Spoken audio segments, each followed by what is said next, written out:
All right, so let's start with the big story that we are tracking on WION this hour. The Taliban's Minister for Refugees, Khalil Haqqani, has been killed in a suicide attack in Kabul. And according to sources, the attacker came as a refugee looking for his papers into his office.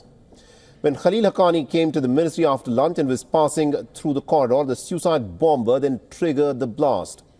Now, Khalil Haqqani is the brother of Jalaluddin Haqqani, the founder of the Haqqani network. He's also the uncle of Sirajuddin Haqqani, the Taliban Minister for Interior Affairs. The violence, remember, has waned in Afghanistan since the Taliban forces took charge of the country in 2021, ending their war against the US-led NATO invading forces. However, the regional chapter of the Islamic State that is known as the Islamic State Khorasan is still very much active in Afghanistan and has regularly targeted the civilians, foreigners and also Taliban officials in gun and bomb attacks. And if sources are to be believed, the attack is suspected to be the handiwork of the ISIS Khorasan. Now, to give us more updates in terms of what, of course, is happening at this moment in Afghanistan, we are joined by WION's Anas Malik, who's joining us live on this broadcast. Anas, this is a pretty big blow to the Taliban government, considering the fact that one of the cabinet ministers there was targeted by this suicide bomber. At this moment, what more do we know about the motive of this attack and who's carried it out?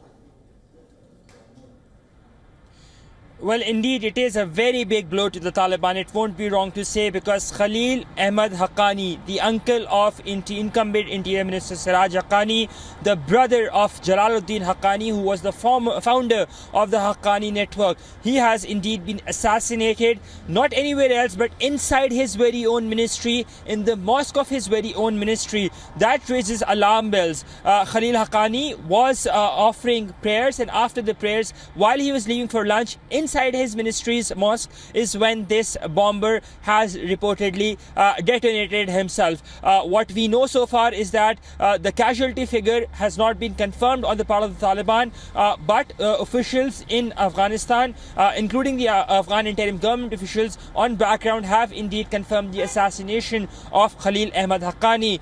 What we also know is that Khalil Haqqani, just a background on the person, he was the person who was in charge of Kabul's security following the takeover of the Taliban.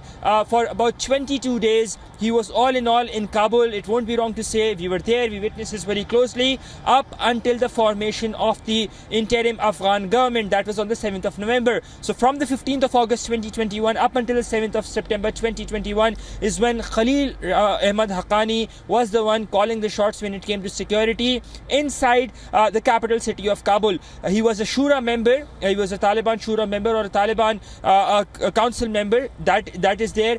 Then addition, he was also on the UNSC or United Nations sanctions list as well. The US State Department had a $5 million bounty on him, right. And above all, he had following the Taliban takeover, he was given the portfolio of the Minister for Refugees. Saleh? Indeed, and also in Afghanistan, despite the fact that the Americans have now withdrawn their forces, the ISIS Khorasan, the offshoot of the ISIS, is still very much active and is in a turf war with the Taliban. Now, over the course of the last couple of years, we've seen fewer attacks from ISIS Khorasan. But why is it at this moment the Taliban has not been able to completely root out the cadre of the ISIS Khorasan network in Afghanistan? Well, I think there are multiple factors to that. First and foremost is the rising inflation levels in Afghanistan, where around 90% or over 90% population cannot even afford 2 meals a day. I think it's the money factor that comes in. Secondly, the lack of control within Afghanistan. Of course, after the takeover, it was a different story on the entire 34 provinces. Now it is a different story altogether. The Afghan Taliban allege that some regional countries have indeed been supporting the IS without putting forward a shred of evidence. But that is something eerily similar to what we had heard during the Ghani regime time or the Republic time itself.